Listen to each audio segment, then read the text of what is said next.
Naramdaman niyo na ba yung pagod na parang akala mo pagod lang pero parang ayaw mo na talagang tumuloy? I don't wanna go on anymore. May mga ganun ba kayong eksena?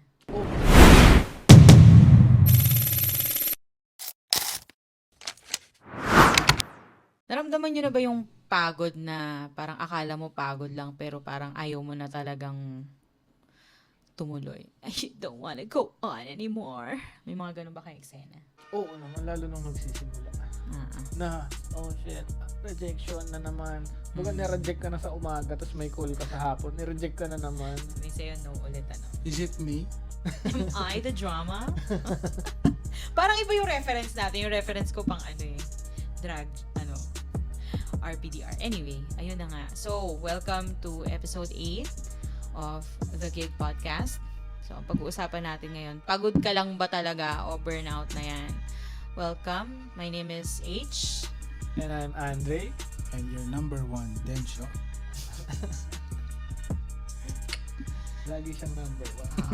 Dapat number one. Dapat yung, number one. Ganun. And your number one, Densho. Oh, pogi. Oh. Iba din eh. Parang gusto mo pang kumuha ng ibang asawa. Ang gigigil ako sa'yo eh. Eto na nga. So, bago tayo magsimula, ano bang kakainin ulit natin ngayon?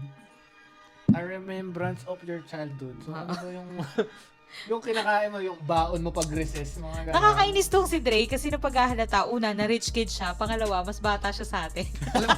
alam mo, trivia. Ana. Natikman ko to college na eh. Talaga ba? College na eh. Hindi pa ako ang bumili. Nanghingi pa ako. Rich kid talaga to si Dre. Ako naman, natitikman ko lang yan pag Christmas. Kasi dati, di ba yung tita ko, nagtatrabaho siya sa factory. So, parang may mga packages sila every year. So, yung Christmas na yun, doon lang kami nakakatikim ng Pringles, ng Chips Ahoy. Saka pang mayaman yung Chips Ahoy dati. Oh, Ano yung lang kami, Ribisco. May ano dyan eh. Pero mas masarap yung Hansel dyan. Actually. Pero trivia, yung alam niyo ba yung chips ahoy, may iba-ibang kulay? Huh? Oh, may pula, may dilaw. Anong difference nila? Meron dyan, may chips ahoy version, hindi ko na matandaan, pero may chips ahoy version na iba yung kulay. Kasi, May chunky yung chocolate. rich kid Malamang talaga yung pula to. yan. Hindi. Yung Ano? dilaw yun. Tingnan mo, hindi Natandaan ko natin alam yun, Densyo. Paano natin malalaman yung mga dukha? Tapos yung pula, yung Nag-otap lang tayo. Nakamotor ako nun. Anong motor? Ducati. Ducati. Pero yung pula, yung version ng pula, ano siya, chewy. Uy, gusto ko yun. Tapos kung paano siya buksan. Baka na may pa-experience pa sa amin yan sa Christmas, ha? Kunwari ganito, di ba? Ito yung malaki siya, yung malaking packaging. Tapos yung pabukas niya, parang yung wipes pa ganito. Ay, pang mayaman talaga. Alam mo, hindi ko pa na-experience yun. Anyway. Pero yan, favorite ko din Kita mo naman yan. yung childhood namin. Ota. Sa akin, hopya. Cheese Diba? cupcake. Ito, Ayan, pag oo. maganda gising ko, cheese cupcake. Ako, yan. pag may tindahan kasi kami, actually, hindi sa akin yun, sa tita ko din. Doon ako bumibili ng pang, cheesecake. Alam mo, tingin ko nga nung malita ko, hindi lemon square ang brand. Cheesecake talaga. Talagang cheese cupcake lang siya. Pero alam mo ba na may chismis yan na parang kapag daw binasa mo yung cheesecake, parang harina yung matitira. Basta parang, nakalimutan ko. Meron siyang parang fiber na hindi. Hindi natutunaw. Pero ito din, kung batang 90s ka, ikaw ba kinakain mo yung papel niyan? Nung hindi ko alam, Ako yung kinakain ko dyan yung taas lang eh. Talaga? Oh my gosh, ang rich kid talaga itong bata. nauto kasi ako eh. Oh, kasi? Nagsimula sa White Rabbit yun eh. Oo. Pero yung ano daw, may fake na white rabbit na hindi natutunaw yung papel. Pag urig daw, natutunaw yung papel. Eh, bata ka eh. Oo. How would you know may fake? Kung bigyan sa akin White Rabbit. Actually, I can attest to that. Kasi alam mo ba yung siopaw, kung hindi ko tatanggalin yung ilalim ng siopaw niya, kakainin niya lahat yun. nung nag-boyfriend na lang kami, so, pati mo tinatanggal, may balat yan sa ilalim. Hindi ko alam. So, parang naging automatic na sa akin. Pag bibili kami ng siopaw, kahit sa 7-Eleven lang, ako na yung bago ko ibigay sa kanya, tinatanggal ko na yun. Kaya pala, pansin ko nun, pag nakadalawang siopaw ako, busog na ako.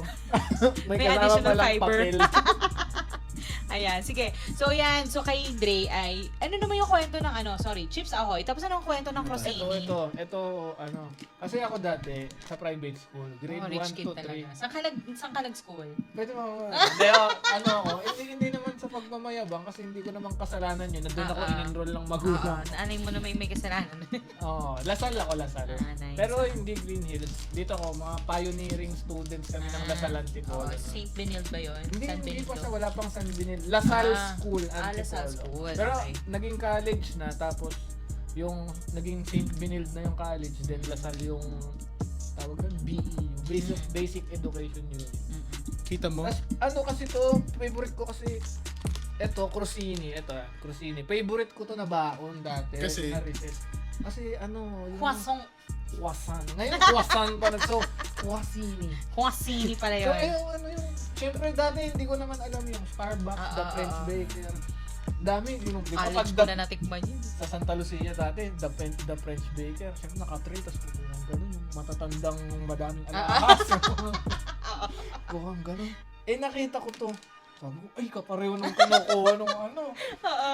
Ayun So, pala, sa iba- Santa Lucia pa man din may no? dun sa ground floor. Kasi batang Santa Lucia ako. Hindi naman, Actually, dito sa Rizal. Hindi naman din sa pagmamayabang. Dati yung sports ko, bowling. Oh my Tinan mo, gosh, isasama rich ko dito. Ang rich kid nitong batang to. May picture ako. Ilalagay ko dito. Yan. Lalagay ko dyan. Ang alam ko lang bowling yung tinapay. Yung niluluto kasama ng barbecue. Oo.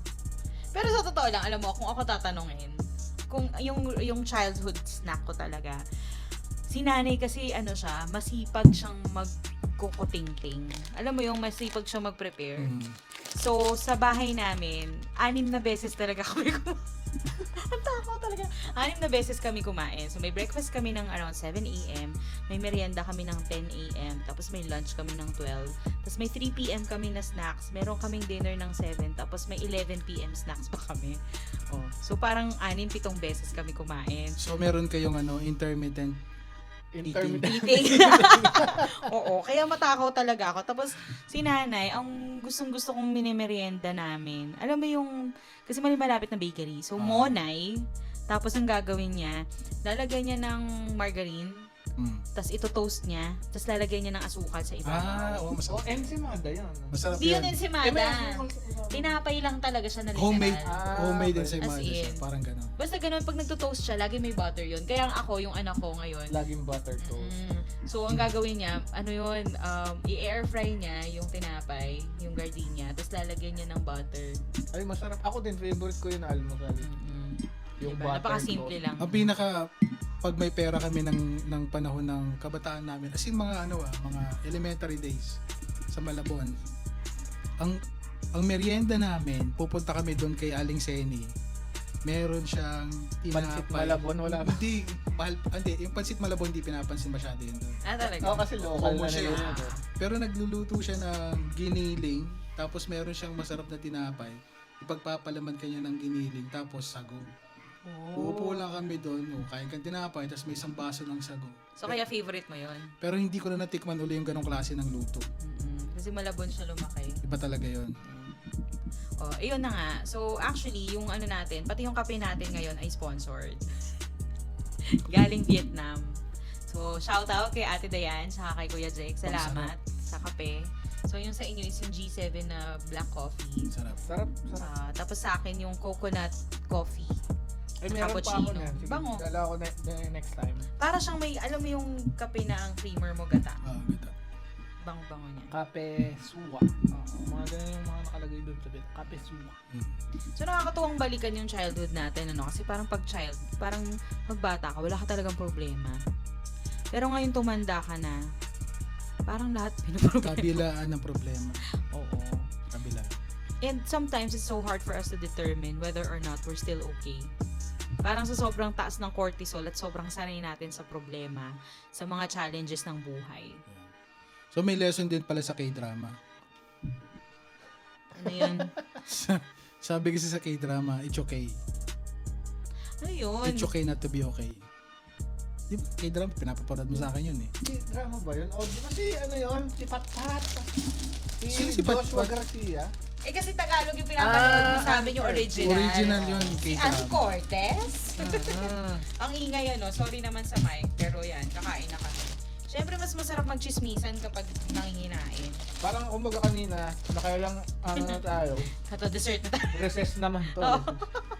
Ayun, sige. So, yun, bilang freelancer, ano, sabihin, ang dami kasi nagsasabi, like, pag freelancer ka, may freedom ka, meron kang, like, it's not as stressful as working in corporate kasi parang feeling nila, sa bahay ka lang naman eh, diba?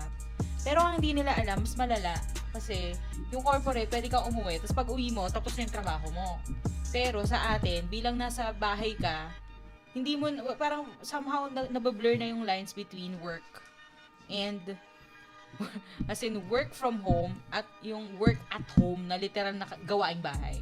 Diba? Eto curious ako kasi syempre mag-asawa kami, nasa isang bahay kami. Ikaw, ano yung kinaka-burnout mo? Ano yung mga challenges mo as a single guy?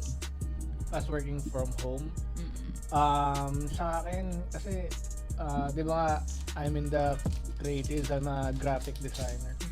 Siyempre, burnout, yun yung number one na parang barrier sa akin na, anong tawag dito na, pagkatapos ko ng isang design, siyempre, Parang drained ka na. Parang drained na ako na, siyempre, kunyari, may nagtanong, oh, I need a social media design na ganito, ganyan.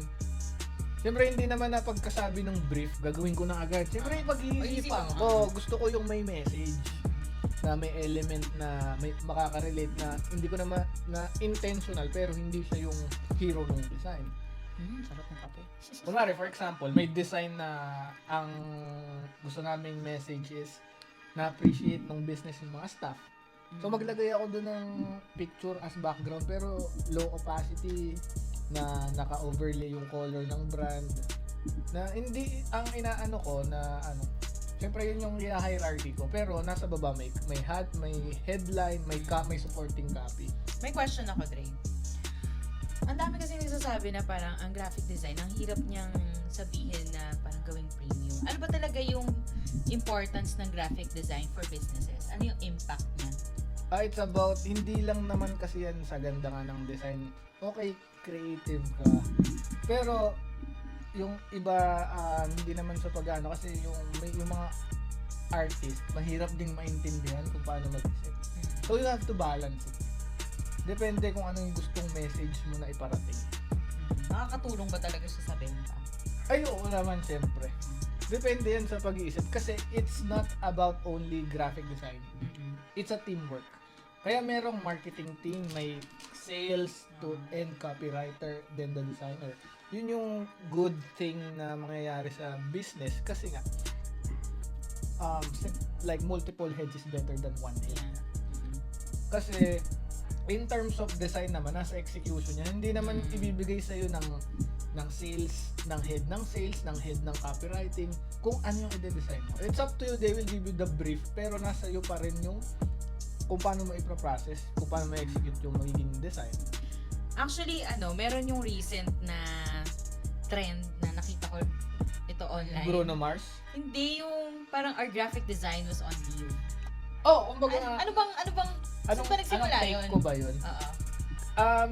Our graphic designer is on leave.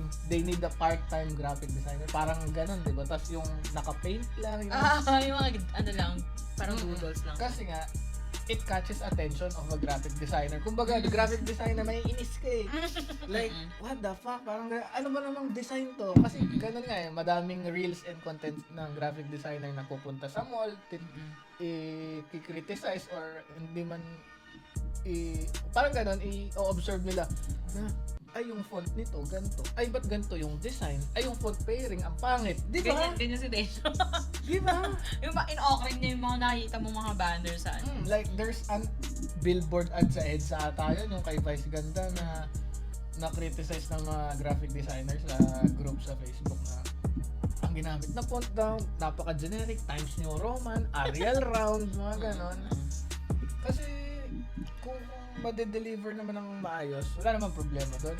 So ayun nga, yung kay Vice Ganda na billboard ad sa EDSATA or kung saan man. Nabash kasi nga nabash yung hindi naman si Vice yung nabash, yung Parang designer. Parang di pinag-isipan. O kasi ano talaga, kumbaga, syempre ngayon modern minimalist yung uso, then nauso din yung mga retro. Lalo naman yung kay Gary V na yung concert niya na parang mukhang obituary yung post na Kasi gray. black and white halos. Parang, alam ko Gary V yun something na parang gano'n. Pag nakita mo, isipin mo talaga, may nangyari yata hindi maganda sa kanya. Kasi nga, yun yung naging brand ng mga funeraria. Oh. And yun nga, kasi pag nakakita ka ng black and white na may kalapate na may baga, yun yung effective way na ito, na nag-relieve ng memory. In terms of design, Yun ang siya kahalaga. ganun kahalaga yung consistency, yung branding, and the design itself. Ugali natin yan mag-criticize. Kahit hindi hinahanap yung opinion mo, mag-criticize ka talaga Whether sabihin mo o hindi, nasa isip mo na yan Actually. Ako naiinis ako dun sa grammar. Dati grammar Nazi ako. Bilang, syempre, English teacher ako dati. Tapos writer pa. Pero I realized, bahala na sila sa buhay nila. Hindi ko trabaho ko rin. Diba? Pero as a writer, I agree na sometimes yung sinasabi lang kasi nila na artist, yung mga visual arts. Pero hindi nila alam, mas mahirap magsulat. Sabi nga nila, actually, isa sa mga favorite quotes ko ay, writing is easy. All you have to do is stare at a blank paper until you bleed. Yun. Mahirap kasi talaga So, magsulat. nakaka-burnout siya. Sobra. As in, kasi, Paano malalaman ngayon kung burnout na yun o pagod ka lang? actually, may burnout sa writing, especially if you're not writing for yourself. Naranasan ko siya kasi for how many years I've been writing for others. And there are a lot of rules kapag ako nagsusulat kasi nga SEO, technical writing siya So, kailangan bago ka makasulat ng isang article, kailangan alam mo muna yung keyword na ipaprioritize, alam mo yung mga secondary keywords, alam mo yung goal, nagmamatch yung content mo dun sa goal. Tapos, kailangan, it's so easy to read na you're writing for search engines and you're also writing for people.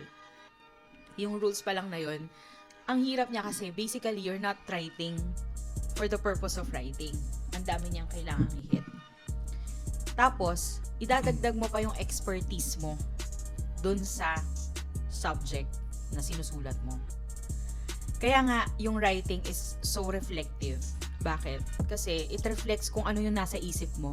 Kung paano mo ita-translate yung information into an easier way para ma-absorb ng babasa. And the biggest challenge when you're writing is to simplify the concepts na maintindihan nila. Yung parang explanation ko na yun, hindi ka ba napapagod? Actually, Di ba? Nakakapagod niya. parang ayoko na nga magsulat Nakapagod talaga siya kasi basically you're draining yourself kasi somehow you're giving your soul to the copy. Sabihin, yung question ko is, how would you determine kung A, pagod ka lang, Or burnout B, ka na. burnout ka na? Kung pagod ka lang, pwede mo siyang itulog bukas, kaya mo nang isulat yan. Yun yung burnout para sa akin. Yun yung pagod. Yun yung pagod pala, sorry. Kapag burnout ka na, hindi mo talaga siya totally maisulat. Aabot ka ng 1 linggo pero wala ka pa rin na isusulat. Kahit sa ChatGPT, na ngayon may AI na, it still comes to the point na kahit may AI results na siya, hindi ko siya ma-edit ng maayos because I'm just physically, emotionally, and mentally tired. Sabihin ng iba, ini-edit pala yun.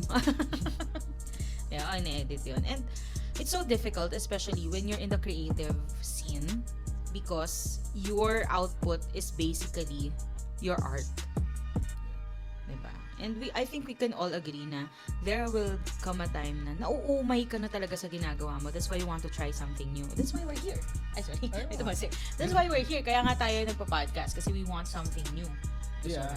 And awareness din para makita nila ano ba talaga yung na-experience pag nagsimula ng freelancer. Ano ba yung mga possible na niches. Pero so yun nga, we're in the all in the creative industry. Saka pag, ayun nga yung keyword you create, nakaka-burnout din kung wala kang ginagawa. Kasi being as a creator, that's part of your purpose. Diba? ako, I've long embraced that I'm a multi-potentialite. So, I cook, I love writing, I like singing. Ito si Densho, musician siya, nagigitara siya, yan. Nagka-craft. Nagko-crochet din ako, although wala naman akong time ngayon. Pero, primarily, the reason why I'm also into that is because it calms my mind. Yun, nakakalma ako doon. Yung, because of the, dito lang ako papasok na akala ko dati hindi ako organized na tao. Pero in reality, I love the predictability of things. Kaya I love baking, I love cooking because it's so methodical na dahil step by step siya, nare-relax ako. Yun naman, yung ibang tao, nasa stress naman. Diba? Pero ito guys, do you have any like weird quirks na ginagawa mo pag nasa stress ka na or nababurnout ka na? Ako, dati, lalabas ako ng workplace ko. Nag-yosi ako. Pero ngayon, hindi na ako nag-yosi. Nagbe-vape na ako. Hindi na ako lumalabas. Pero yun, kung coping with burnout, siguro, ayun, kape talaga ako, kape. Alam mo yung pait. Kada ano mo, ay shit, ang pait, ang sarap. So ano reminder lang na mas mapait ang kape kaysa sa buhay? Oo, kaya sa mapapait na karanasan. Ikaw, Denso. Kung kailan ako umuya, gumaganti ka Oo, talaga. talaga, syempre. Yung mga hindi mo ina-expect. Oo. Oo. How do you cope with, like, how do you know kung nababurnout ka na and how do you cope? Unknowingly, kapag ako napapagod or nababurnout, minsan hindi ko sila ma-distinguish, kaya ako tinatanong kung burnout ba yon o pagod lang ako. Kasi para sa akin, napaka-late nung difference nila. Kasi at the end of the day, tatapusin mo rin naman yung project eh. Whether burnout ka or pagod ka, gagawin mo pa rin naman eh. So ang tanong ko na lang, ano yung pwede kong magawa na ma-interrupt yung nararamdaman mong pagod. Tapos unknowingly, kapag ginagawa ko siya, inaantok ako. Oo. Nakikita niyo ako, minsan tulog ano. ako. May ginagawa ko na design na tingin ko, alam ko yung gusto kong gawin. Tapos kulang ako ng motivation na ituloy. Pero alam ko yung gusto kong gawin eh.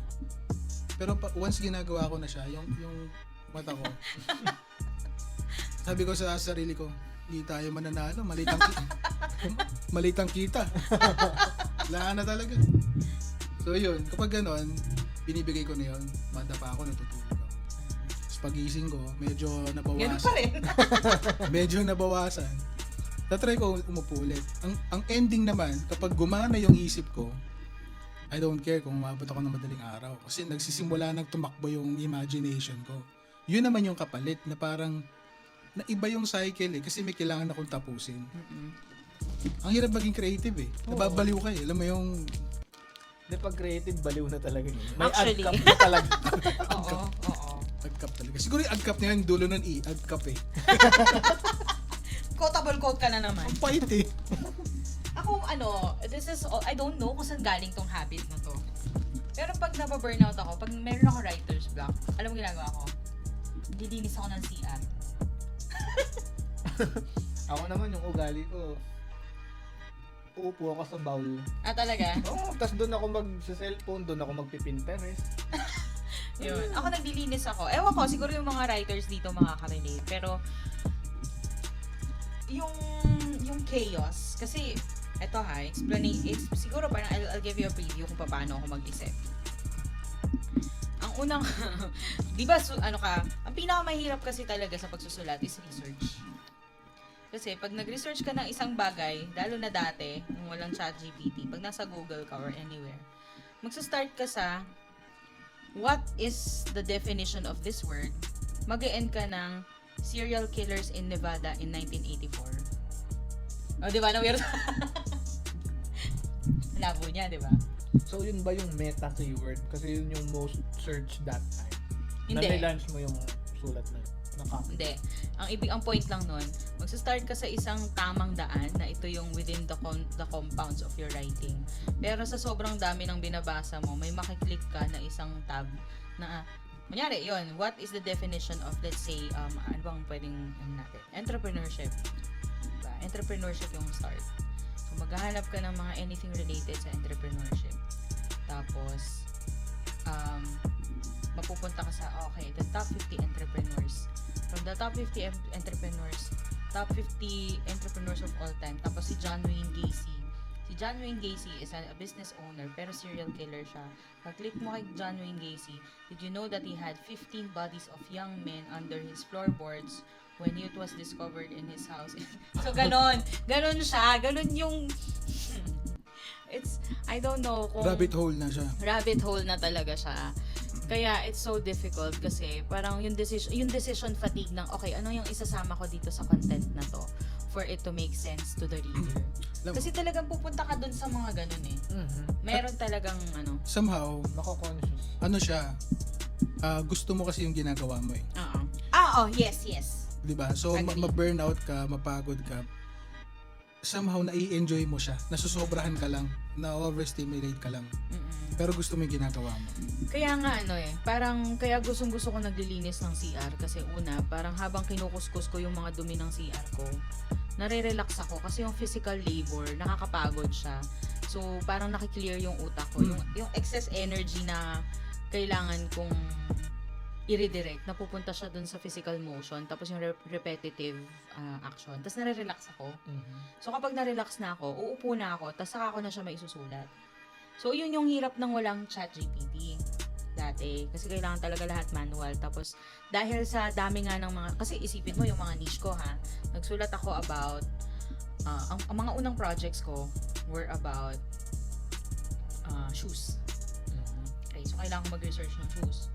Tapos, sumunod, entrepreneurs. So, natuto ako, okay, ano yung mga businesses na pwedeng pasukin? Paano mag-start? Ano yung bootstrap? The 4-hour work week.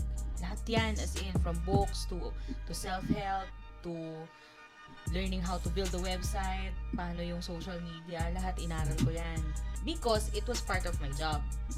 Okay? So, after nun, nag-fashion writing ako, na sinusulat ko yung ostrich skin, yung mga ostrich feathers, ano yung mga purpose nun, tapos napunta sa medical content na dahil nagkaroon kami ng client na bandages. So, I was writing about incontinence, yung self-care, tapos how to care for wounds, pati pets, paano yung tamang caring for pets, F&B, so mga bar, mga restaurant, food styling, pati yung mga baso, mga itsura nila, ganyan, bakit ganon.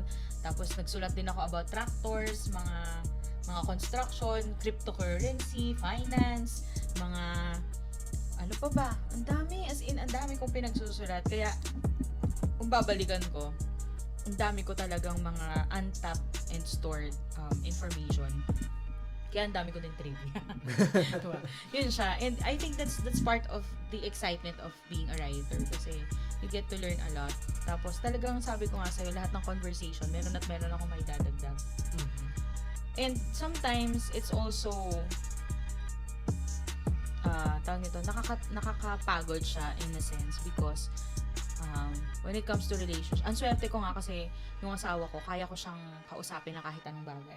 To the point na dati, nag-ano si kuya, parang nag-therapy siya. Sabi nung mga teachers niya, kasi nakikita niya lagi kami magkausap nito, sabi niya, wala ba kayong hindi pa kayo napapagod sa isa't isa? Kasi ang daldal talaga naming dalawa, na parang kung ano-ano pinag-uusapan namin. And somehow that's also a blessing for me kasi I found someone na can listen to me yapping all the time. Yun. Tapos hindi siya nagko-complain. Ewan ko, nagko-complain ka na ba? Hindi naman. Bakit? Parang gusto mo na magreklamo eh. Hindi. Ganon talaga yun kapag parehas kayo ng marami kayong mga inaaral. Kasi ako rin naman, nung time na sobrang addict ko sa pag-aaral, ano kinukwento ko sa kanya ng mga nakakadugo rin ng isip eh. Kasi yung prof ko dati, meron siyang ganong klaseng tanong. Siguro burnout yung prof ko na. Baka burnout lang yun, hindi ko sabi pagod siya, pumasok eh. Baka burnout na yan. Sabi niya, merong isang bilog. Sabi natin mundo siya. Pumasok ng class yun ang tanong niya. Class, merong mundo. Andito ako, andito ka, Dito ka, isa na sa ilalim. Pag naghukay kaya tayong lahat, magkita kaya tayo sa gitna. Ano ba ito? Naka-drugs ba to? Sobrang talino na ba dito? Nauurat na siya na ano. Actually, alam mo, topic namin yan, pupunta kami Batangas. Grabe yung Ano tao. ba yung isang tanong niya? Isa pa siyang tanong, sabi niya. Kunwari naghahabulan tayo. Nauna ako, nasa likod kita. Ang takbo natin nasa 100 km per hour. Pareho. Parehas tayo. Siyempre hindi mag-aabot, di ba? Admis yan. May sinabi ako ngayon. Ang tanong niya, marinig mo kaya?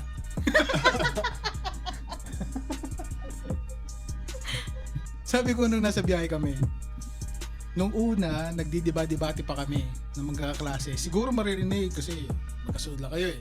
Isa naman, di mo maririnig. Sobrang mabilis na yun, gano'n. Nung tumatakbo kami ng Batangas, pauwi na kami, yung daan na tugod-tugod-tugod. Ano, startle. Oo. Tapos, Kala namin flat yun eh. ang takbo namin eh, siguro mga 90, close to 100 na yung takbo. Tapos, syempre hindi ako kumbinsido. Binuksan ko yung bintana. Kasi gusto ko malaman kung sira yung ilalim. Pinapakinggan namin kasi mga baka flat yung gulong. Biglang nag-flashback sa isip ko, putik, hindi pala talaga kita maririnig. Kung sakali may sinabi ka sa harapan, hindi kita maririnig. Kasi unang-una hindi ka makapagsalita. gusto kong balikan eh. Sabi ko sa kanya, siya, may sagot ako sa tanong mo. Hindi ka makapagsalita. Subukan mo tumakbo 100 km per hour. Ganun yung bibig mo. Ayan. Actually, alam mo, bago tayo mag-podcast, ang dami nagtatanong na parang, syempre, di ba nagpo-post nga ako ng mga conversation namin. So, nagtataka sila, sabi niya, paano kaya yung mga pag-uusap namin ni Densyo? Kasi, di naman sa pag-aano, pareho naman kami matalino, di ba? So, sabi nung iba, ano kayo welcome to our life. So, everyday, ganyan yung mga pinag-uusap. Ang walang kwentang bagay na, papaisip kang ganyan. So, eto naman, how do you reset kapag napapagod ka na? Ano yung, like, sabi mo kanina, di ba, umuupo ka sa bowl. Pero like, yung literal na burnout ka na ayaw mo nang gumalaw. So, how do you reset? Ako, matutulog ako o kaya maglalaro ako ng computer games. Kaso, mas nadadagdagan. Kunyari, nag-Counter-Strike, talo. Dagdag yung burnout. Sorry, Yun nga, client. Olats pa eh. Lalo ka napagod eh. Ganun. Parang ganun. Ako, kunyari, burnout. Alam ko pag burnout, alam ko pag pagod ako or burnout. Kasi Anong difference para sa'yo? Para sa akin, pag pagod, okay lang gumagana yung creative thinking. Pero pag burnt out, tinititigan ko lang yung monitor ko eh. Hindi ko alam yung gagawin ko eh. Hindi ako makapag-isip ng paano ba yung design nga pala. Parang nakakalimutan ko yung, naisip ko na. Tapos sa dami ng ginawa mong design, ayaw mo na magmukha silang pare-parehas. Oo, ayoko. Kasi parang yun yung nagiging ending pag nabe-burnout ka. Parang bumabalik siya sa ibang template. Oo, parang gano'n. Alam mo, ito yung hindi maintindihan kasi ng mga normal na tao. Na kapag nakatanga ka, nagtatrabaho ka pa rin. Kaya nga hirap din sa atin na i-bill tayo ng per hour na work, especially if you're a creative. Kasi, paano mo i-defend nga naman yung creative process mo na nag-iisip ka, nakatanga ka, diba? Dapat pala, kapag binibill tayo ng per hour, mas mahal kapag burnout ka na. Kasi ang tagal kong tatanga eh. may point. Ba't mas mahal to ngayon? Burnout. Ikaw, sige. Bukod sa pagtulog, anong ginagawa mo? What is life without landi? Hindi. Actually, sa totoo lang, alam mo gagawin yan? Magbibilyar. Hindi totoo yung what is life without landi. Ako sa'yo. Sino yung nilalandi mo? Kailangan talaga ng landi. Sa'yo. Ang bilyar kasi may talo yan eh. Parang, di ba? Parang Counter-Strike. Pero ang landi, walang talo doon. Ako yung talo. Kainis. Reset. Total reset nga eh. pati love life, pati pamilya, reset. Ay, sorry. Ako meron ako rot day. Rat as in ROT. Oo. Meron ako rot day na inaalo ko yung sarili ko na walang guilt, walang kahit na nakahiga lang talaga. Kahit nagwawala yung mga anak ko, pala kayo dyan. Basta ako nakahiga lang ako, tapos nag-Netflix lang ako. Or, dahil nga babae, hormonal, I'm very thankful na regular yung cycle ko. Kasi pag palapit na yung yung mens ko, talaga nawawala ako sa sarili. As in, hindi ako makapag-function. Tinatanong ko na yan, pag malapit ka na bang masiraan ng bait. Para sa akin, hindi ako aware. Alam ko na kung paano ako magre-react kasi baka mamaya magsalubong yung galit natin, di ba? Init kasi talaga ng Mga ulo. ganon. Tapos yung first day ko, talagang literal na nakahiga lang ako. Hindi talaga ako, like, kahit may project ako, sasabihin ko talaga, I'm sorry, I can't do it. Kailangan ko ipahinga. Kasi makikita mo talaga, in pain talaga ako. So, I also honor my body. Kasi yung katawan mo, it also helps you decide kung kaya pa na isagad or talagang kailangan mo na siyang ipahinga. Yung mga ganong pagkakataon na pasyente siya, tapos na-burnout ako, yun yung bilyar. Hindi, in fairness kay Densho, ano siya, super attentive niya sa akin kapag yun yung like first day. Basta during the season ng ng tawag niya, ng shedding or ng menstruation ko. Siya yung maaasahan ko talaga. So, siya yung mag-aasikaso sa mga bata. Tapos, usually pag ganung panahon, hindi ako nagluluto. Sabi ko, mag-take out na lang tayo. Magpa-deliver na lang tayo. So, No, kasi minsan pag nagluto ako, issue pa eh. Nagluto na nga, napasama pa. Oo, diba? May time pa nga na buntis siya eh. Buntis siya. Nagluto ako ng masarap na giniling. Masarap talaga, tuwan-tuwa ako eh. Tapos buntis siya, sabi niya sa akin, isa ko kay Kalig nun. parang kulang siya ng tomato sauce. Talaga, sabi ko talaga ba? Sabi niya, sige. Ayoko ng spaghetti. Din talaga ako tomato sauce. Ito, gusto niya tomato sauce. Nagyan. In-edit ko, kumbaga. Revision na yun, ha? Nakinggan naman niya ako. Revision na yun. Tapos kumakain kami, umiiyak. Mga ganun. Anong problema ba tayong kumain? Para siyang spaghetti. Hindi ko kasi siya makain. Ito ha, pag talaga ako naglilihi, ang lala ng paglilihi ko, as in talagang meron pa yung time na, kay Moji naman to, ang gusto ko lang is yung pickles ng McDo. Yung sa burger. Sa burger. Pickles as in. Okay na ako sa pickles kahit 3 piraso. So, umorder kami ng quarter pounder. 3. Isa lang Ay, yung isa lang. nakalagay. Talaga, alam mo, galit na galit talaga ako doon sa kausap ko. Sabi ko, lagyan niya extra pickles. Sabi nung may pickles na po yan. Iisa? Saan yung extra na? Talaga, galit na galit talaga ako. Sabi ko, hindi pwede to. Pickles lang ang hinihingi ko. Pickles lang ang hinihingi ko. Tapos umiiyak na ako ganyan. Pickles lang to! Ang ginawa nila, nagpadala sila ng bagong quarter pounder na may 3 pickles. Tapos meron pa akong maliit na nalagyan ng pickles. Hindi mo kasi makontrol, alam mo yun. Siguro hindi natin nabaliktad yung ilalim. May nakalagay, ina ka. Ay, ina naman talaga ako. Bakit? Di ba? Ina ka. Hindi. Ito kasi, parang, especially with women, ang taas ng guilt trip sa amin na parang we are expected to work like men but we're also expected to raise our families as women. Na hindi mo siya pwedeng pagsabayin. And ako, I'm really glad na dumaan ako sa process ng femininity. Kung ba parang getting in touch with my femininity. Kasi kapag galing ka sa corporate, especially nung kami mga millennials, no? Nandun pa rin kami sa training na we want to take care of our careers. We want to make it big. But at the same time, we also want to be mothers. Mm-hmm. Na ako naman, naging thankful ako kasi nung lumalaki yung mga bata, nasa freelancing na ako. So, I had the power to choose, okay, ito bang project na to, will it take my time away from my family? Automatic na sa akin na no yun kasi i-expect ko talaga na mag-burnout ako doon. Kaya kahit sabihin mo before ako naging member ng tribe, somehow, choosy na talaga ako sa mga projects ko. Kasi kung gagawin mo sa akin full-time ako tapos night shift, hindi ko kukunin yan kasi mas priority ko na kasama ko yung anak ko. Yun talaga, I've always been family-led. Kung hindi siya makakabuti sa family ko, I'm not gonna take the opportunity. Kaya kapag tipong yung meron na akong nagiging client or project na parang taking too much of my time, mag-iisip na ako nun. Maghanap na ako ng ibang kliyente. Tapos magpapaalam na ako. Kasi hindi ko talaga, I can't afford to spend too much time taking care of other people's business. Tapos napapabayaan ko yung family ko. So Ayoko ng bago ka pa man ma-burn out, Inuunahan na yun. No, na, Oo, kasi nagkaroon ako ng awareness. Kasi nga, nung 2018, dumaan na ako dun sa personal coaching. Personal development coaching. Totoo. Kasi ang malungkot kasi nun, hindi mo naman malalaman kung bukas burnout ka na eh. Diba? Mapipredict mo ba na pag umupo ka ng computer bukas or mamaya, burnt out ka na pala? Or sobrang pagod ka na pala? Diba? Bigla mo na lang mararamdaman yun. Saka ang malakas na magpa-burnout is the guilt. Especially sa mga nanay na parang gusto mong kumita ng pera pero hindi mo naman mapabayaan yung anak mo. So, saan ka lulugar? Diba? Ang hirap niya. So, parang sa akin, yun yung una kong in-workout na matanggal sa akin yung guilt with whatever I'm doing because una, I need to prioritize myself. Kasi dati sabi ko, priority ko yung kids, siya. Pero eventually, I realized na I need to be prioritizing myself kasi if I can't take care of myself, I can't take care of anybody else.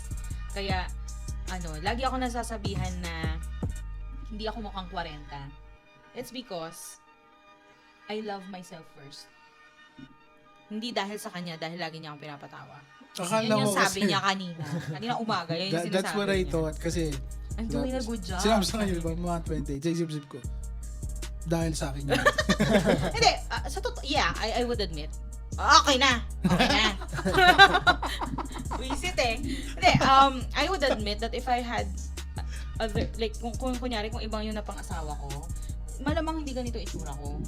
'Di ba? Kasi, hindi, in fairness naman, ito yung pinapaniwalaan namin na divine, parang, anong term doon? Parang divine process or parang it's what's meant to be. Like, 'di ba? Sinasabi kasi sa pag nagpakasal ka, sasabihin sa'yo. It's a grand design. Yeah, grand design pala. So, pag magpapakasal ka kasi sasabihin sa'yo,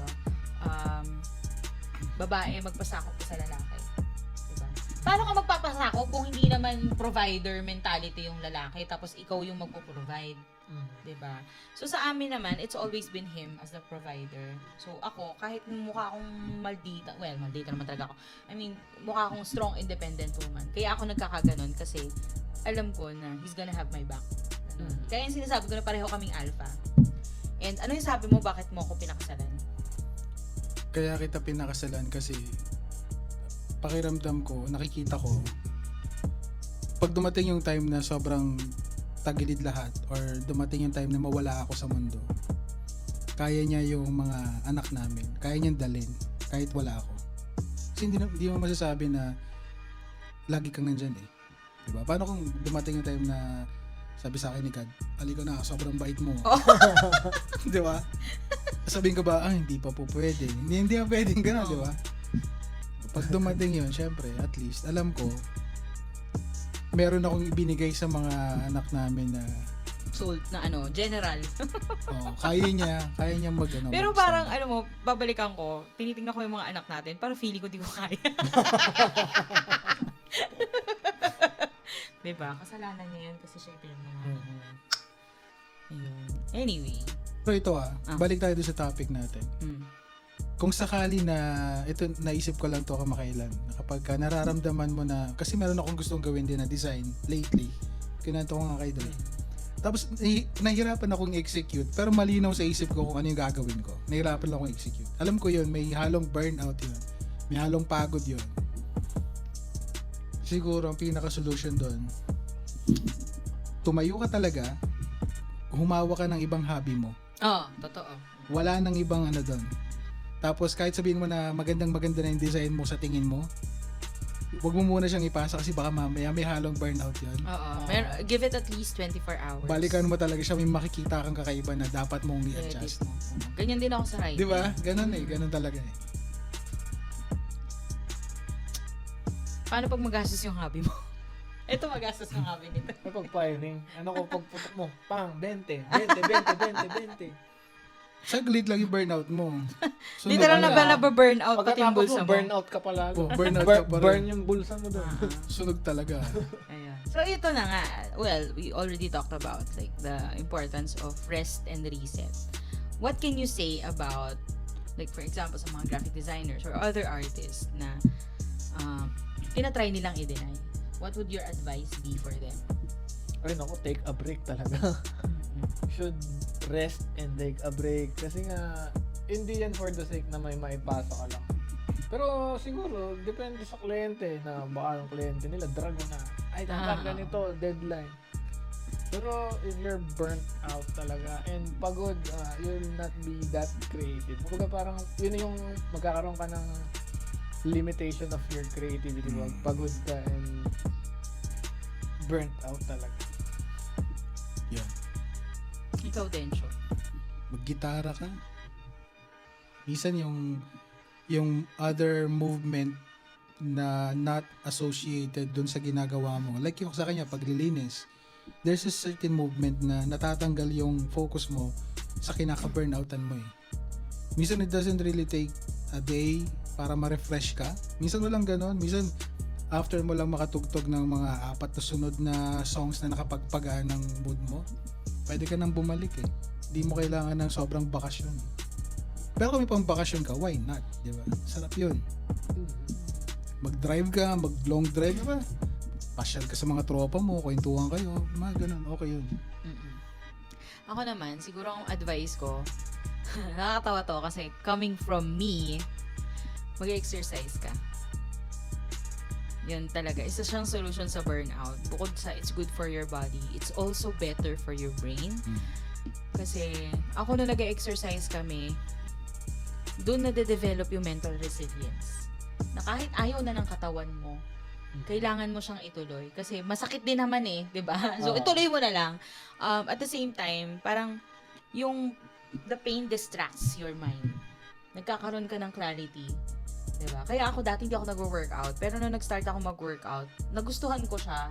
Kasi feeling ko, yung ingay ng brain ko, natitigil siya every time I work on myself. As in, kapag nag-lift ka ng weights or pag naglakad ka, napaprocess mo din eh. No, Napaprocess mo yung yun. ano. Noong mga panahon na mahilig ako sa Ano? basag ulo. Naalala ko tuloy. Kasi may pain nga, di ba? Pain. Nadidistract ka. So, yung pain ng... Then yung pain na sa sarili mo, self-inflicted. Okay. Na, hindi yung... Okay. Kakatanong ko lang sa kanya nung nakaraan niya, sabi ko, namimiss mo ba na makipag-away? Sabi niya, minsan, yung mananakit ka na lang basta. Ko, wow, talaga? Ko. Sabi ko nga sa kanya, ang nakalimutan ng tao ngayon, magalit. Yes. Totoong galit. Oo. Yung pagiging petty. Alam mo, in-embrace ko na yan recently na parang dati kasi, yung sige, pagbigyan mo na lang, siguro intindihin mo na lang siya. Ay, ngayon hindi. Pag sinabi mo sa akin na ganito ka. Hindi naman laging galit pero ibig sabihin matuto kang magalit for some reasonable things in your life. Yeah. For example, yung nangyayari sa atin ngayon, yung Kailangan matuto ninanakawan ka ka ng magalit. harap-harapan, di ba? I'm not trying to be relevant or anything, pero di ba, nandun ka na sa point na literal na inuuto ka na, tapos tahimik ka pa rin, di ba? Tanggal din burnout mo pag nagalit ka. Oh, actually, ito nga yung isa din. Parang nalabas mo lahat. Oo. Ito din yung natutunan ko that ako sobrang mahal na mahal ko tong process na to na natutunan din namin. Kasi ang kasama ko doon si Coach Ice, si Mama Sara. Basta may mga freelancers din na kasama ko doon sa program. At ang natutunan namin is feel the emotions, release, and then process. Hindi mo siya ipaprocess ka agad. You have to release. So kung galit ka talaga. And sometimes yun yung parang sa ibang tao that's too much for them, especially coming from me. But in reality, kaya rin ako masaya kasi I'm not pretentious. Hindi suppressed eh. Hindi siya suppressed. So, kahit kay Densyo, ito naman, ang sa akin naman, madali ko rin siyang mai-release. Madali ko rin siyang ibalik. So, for example, kami ni Densyo, mag-aaway kami. Kahit nag-aaway kami, pag natawa na ako, okay na yun. Ganun lang. Ganun na siya kabilis. So, parang baliw lang. Pero, alam mo yun, at least yung range of emotions mo, normal pa rin. Hindi ka nagsusuppress. Ayan. May agkap pala kayo. Oo naman. Ba't ikaw wala? Lagi kami nagkakape, kaya agkap normal lang. Ayun na nga. So, na-establish naman natin na talagang mahalaga yung acknowledgement, di ba? Kasi pag na-acknowledge mo na, doon na magsa-start yung acceptance. Pag na-accept mo na, hindi lang basta i-accept mo, kailangan gawan mo din siya ng paraan. So, if you're feeling the burnout, kailangan, bukod sa acknowledgement, meron kang release. So, whatever it is, whether it's working out or cooking or taking a walk, music. music, 'di ba? Kailangan mo pa rin talaga na meron kang somehow break and Kaya distraction. yung kumpare natin, alam kong mataas ang burnout level nun. Kasi ang guitar at effects nun, napakamahal. Napakamahal. So alam ko na sobrang taas ng burnout niya. Buti na lang pogi siya. No? Oo. Yeah.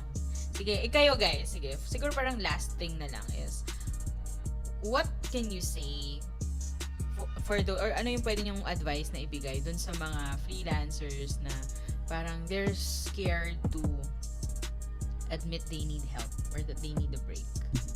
Ikaw, Dre. Ako siguro, kumausap ka ng like colleague mo or mentor mo or someone in your circle na alam mong hindi burnout. Kasi alam mo yung sa isang tao pag burnout na talaga or pagod. Kasi totoo naman na freelancing na kapagod. Lalo na pag ikaw lahat, you're starting, ikaw yung magagagawa ng proposal, ikaw maghanap ng kliyente and all of that. Nakakapagod talaga. Pero seek help din, seek advices. Yun, para sa akin gano'n. No, kita sabihin ko. Ano? Pag sinasabi niyang ganun, talagang kinakabahan na ako eh. Simple Kasi lang. parang feeling ko pinaprime niya ako. Alam mo yun? Maganda nga sabihin ko. Yung mga kapwa nating freelancers, guys, we hear you. We feel kung gaano yung pagod na meron kayo. Lalo nagbibuild ka ng gusto mong business, pangarap mo with your family. Salute. So kung pagod ka, nababurnout ka, Pagod din kami, Char. comment ka lang or mag-reach out ka sa mga kakilala mo like sinabi ni Dre. Kasi may community. Minsan kami sa community nagkikita-kita kami. Nagba-basketball kami. Alam mo yung nag-i-enjoy kami, Magawa ng tumutugtog, event para lang mag-inuman. nagiinom kami. Everything, lahat ng pagod namin, nilalango lang namin sa sarili namin. Tapos after nun, mas pagod kami. Tsaka alam mo, Tulog. in reality, kaya tayo iba kasi yung normal na ikaw eh.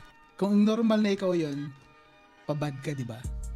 Kapag hindi ikaw, pagod ka. So, nakakapagod talaga yun. Nakapagod kang asawa. Napapagod ako. Buti na lang wala si Shoden. Wala si Jan. Next time, nandito na yung mga yun. Ay, nako. Para alam nila. Pag-uusapan natin next time pag nandito sila P6. Ay, nako. Pisikalan baka ng nayasa. utak. Yun nga eh. Mahirap maging pagod kasi lagi. Dapat minsan pabad ka din. The P6 Podcast, pasakitan ng utak. Ay, nako. Sige, sa akin naman, hindi nyo natatanong kasi, AB Psych ako. Yun yung course ko nung college. And, I also support seeking therapy. Yan. Seeking professional help, especially if you can no longer function as usual. Yun. Kasi, kahit sinasabi ni Nadensyo na you reach out, you get help, sometimes yung help na makukuha nyo, it's not the best type of help kasi lahat naman tayo may problema din, di ba? Lahat naman tayo may kinakaharap na challenges. And sometimes we can't help but be toxic to other people. Di ba? So, kung nandun ka na sa point na talagang hindi, I know a lot of freelancers right now who are going through depressive states. It's better if you can address it in a way that is ano yung term na yun? Parang methodical. Na merong nagpo-follow up sa'yo. If you need medication, that's okay. Kasi our mental health is also as important as other parts of ourselves. Yung physical, emotional, spiritual. Mahalaga yung mental health because that will help you function. We always want to be at our prime. Okay? So, kung nahihirapan ka talaga na mag-decide kung paano magpo-proceed, kung if you're feeling stuck, if you're feeling, if you can't function as usual na tipong pati yung personal hygiene mo na apektuhan na, that's the time that you need to seek professional help. And there's no shame in that. Okay? So, yun nga, wag mo ring sagarin. Wag kang parang kandilang nauupos. Kailangan, dapat alagaan mo din yung sarili mo because at the end of the day, iisa lang yung katawan mo, iisa lang yung isip mo, and that's all. Also, it also matters, no? Yun. So, ayun na nga. That is our episode for today. We hope you enjoy that. And, ayan, medyo nag-iisip na rin kami kung gusto nyo ring magpadala ng pagkain, pati yung mga freelancers na may mga food business dyan. Review natin yung pagkain nyo. Bigyan nyo kami. We can give you honest Feedback. and you can also share din sa mga nanonood sa atin. Yan. So, our next episode is gonna be about identity. Yan. So, meron ka pa bang identity outside of freelancing? Yan. Related yan dito sa natin, sa topic natin ngayon. So, if you're still here, thank you so much for watching. Don't forget to like and subscribe, share and comment, and see you on the next podcast. Cheers. Basok pala.